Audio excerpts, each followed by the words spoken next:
Hello and welcome back to the Edinburgh Television Festival. I'm joined now by the BBC's Chief Content Officer, Charlotte Moore. Charlotte Moore, good afternoon to you. Thank you so much for being with us. Look, Emily Maitlis made some very stinging criticisms about the BBC last night. Was she right? Is there Tory cronyism at the heart of the BBC? Absolutely not. I mean, there was no influence whatsoever would have come down for any... Due policy, editorial policy was followed, due process was followed. There was a breach in editorial guidelines. We make it very clear to our journalists and to our staff what we expect from impartiality. And that means leaving your personal opinions at the door.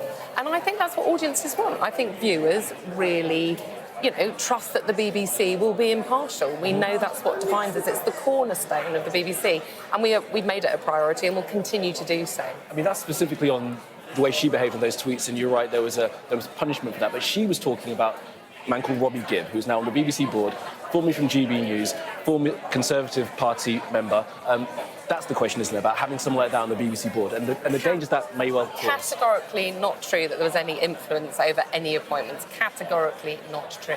So, no, I don't recognise that. It doesn't happen. I don't believe it. Where did she get it from, then, if it's just not true? Why would she think that was an issue? Because there was no influence and due process had been followed in all of those issues, and I can absolutely say to you there was no influence from the board or from government. Of course, I'll take you at your word, but you see the issue that there is with that, with someone like Robbie Gibb being on the board of the BBC. And I think anybody who joins the board, anybody who sits at any leadership position at the BBC, absolutely has to leave their views at the door when they come in. Look, impartiality is a big conversation, both at the board, at ExCo level, across the whole of the BBC. Tim Davie, our Director General, has made it a priority. And we all really believe, particularly in these feral times, we believe, it's really challenging to deliver impartial news, particularly when you challenge government and politicians. And it's incredibly important that we hold on to our impartiality. So, that's absolutely why it's very important, as I say, we make it very clear that we leave any personal opinions at the door.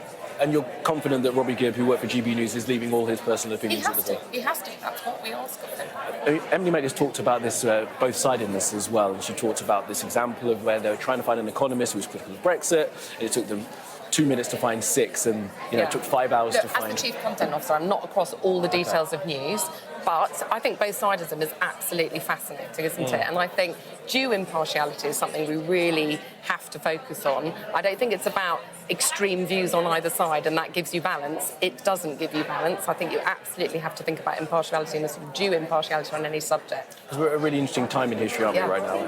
And I think that's where the criticism comes in about Robbie Gibb being on the board, that with the current government that's had its travails, I think we'll put it politely, having someone like that on the board who perhaps will have some influence is a concerning time. Look, the BBC is independent. It has to act independently. It has to be impartial. That is what we are all signed up to. And we cannot take influence from government or influence from politicians. And that's what we all sign up to at the BBC, and we really agree. The independence of the BBC is critical to its success. Absolutely. And so essentially you support the argument that she's making, and you think there's no danger. I support. We have to make sure that we bring independent news, that we are not influenced by government, that we are able to challenge and hold governments and politicians to account on all sides of the political spectrum. Let's face it, impartiality isn't just about politics, it's about diversity of views and opinion, but it's about due impartiality. It's not about extreme views that equal balance. So, that's my take. She just disgruntled.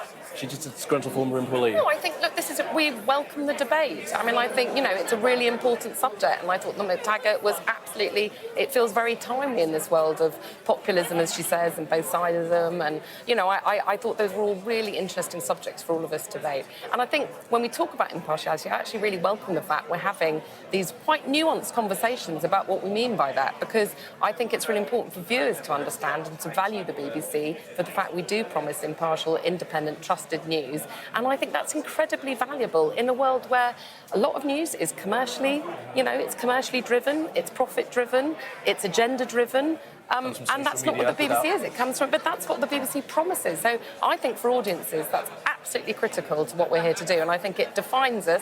It's why public service broadcasting has been such a big part of this festival. I went to a session yesterday morning with a group of, big independent suppliers who were all talking about the need for public service broadcasting to be supported. And I think that's what the BBC, that's what defines it. And therefore, I think look, I think impartiality is absolutely should, you know, welcome that topic to be. It's one of our priorities. I think it should be a priority across the whole of the industry. Certainly it's a priority for us. Oh yeah, absolutely right.